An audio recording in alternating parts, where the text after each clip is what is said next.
Gold Squad TV.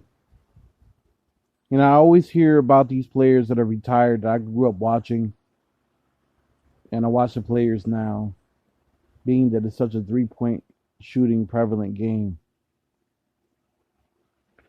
They're legends that played for one team their whole career, but this man does not simply get the respect that he deserves. The 5-time NBA All-Star, possibly the second most clutch shooting guard of all time. 3-time third-team All-NBA, 50, 40, 90 club in 94. Has his number retired with the Indiana Pacers and UCLA Bruins. Won Olympic gold. Averaged 18.2 points a game. Scored over 25,000 points in his career. And wasn't just, he gets known for 3-point shooting, but he was just a really great all-around player. He was drafted in 1987 by the Indiana Pacers when the Pacers were a doormat, and single-handedly made a small market like the Indiana Pacers relevant.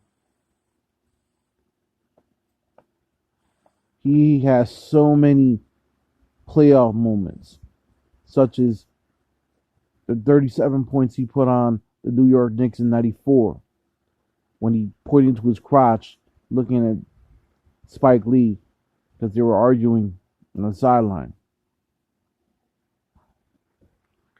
Mind you, that's the 94 Knicks finals team.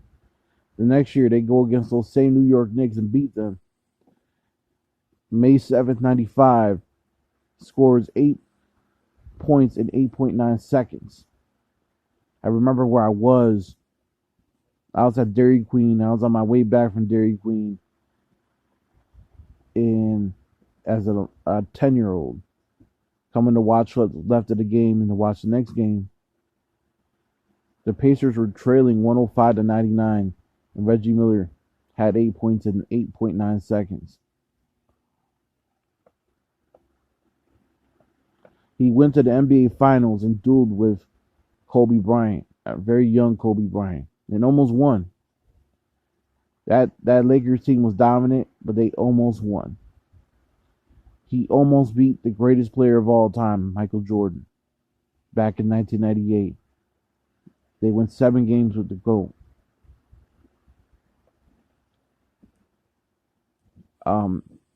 Even at his back parts of his career, was still very lethal in clutch moments, such as hitting a fadeaway turnaround 3 from like 40 feet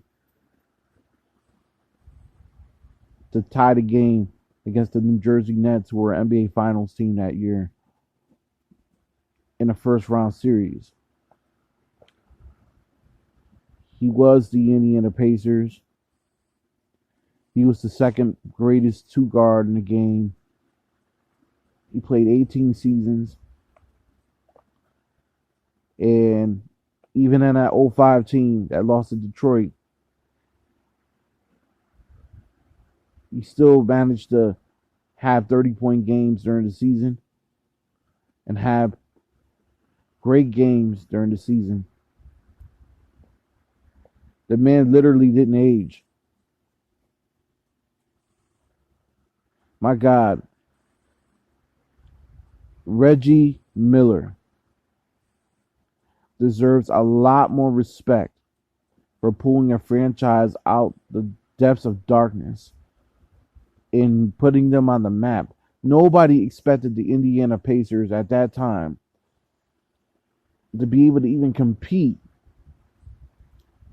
with those New York Knicks teams, the Chicago Bulls teams, Orlando Magic's teams. Nobody expected them to beat those teams. They were never favored. And Reggie Miller always managed to get them to 6 or 7 games against both those teams. That Los Angeles Lakers series, he played his ass off. He just lost to the better team. His postseason numbers were scary. This man, even in years that, gotta remember, the NBA, the numbers weren't. If you're gonna look at points per game numbers, you could score 18 points a game. In that era, scoring 18 points a game was like scoring 30. Scotty had a whole career of averaging 17, 18 a game.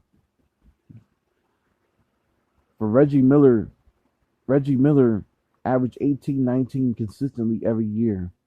And was the scariest player to play in a postseason other than Micheal Jordan. He deserves a lot more credit. Did he win the title? No. But he sure as hell deserves to be up there with the Dirks and the Kobe Bryants, in the sense that where he played with one team his whole career. And he was a focal point of that team for the majority of his career.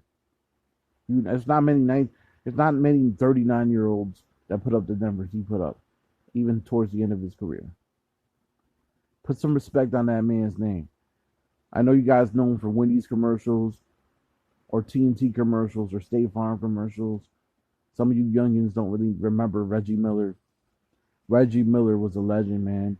He's also the only player to ever fight Micheal Jordan and Kobe Bryant in a game. It's hilarious as that sounds, but still hold his own. Gold Squad TV, leave your comments down below. Reggie Miller deserves a lot more respect. And this is my appreciation to him. Salute, Reggie.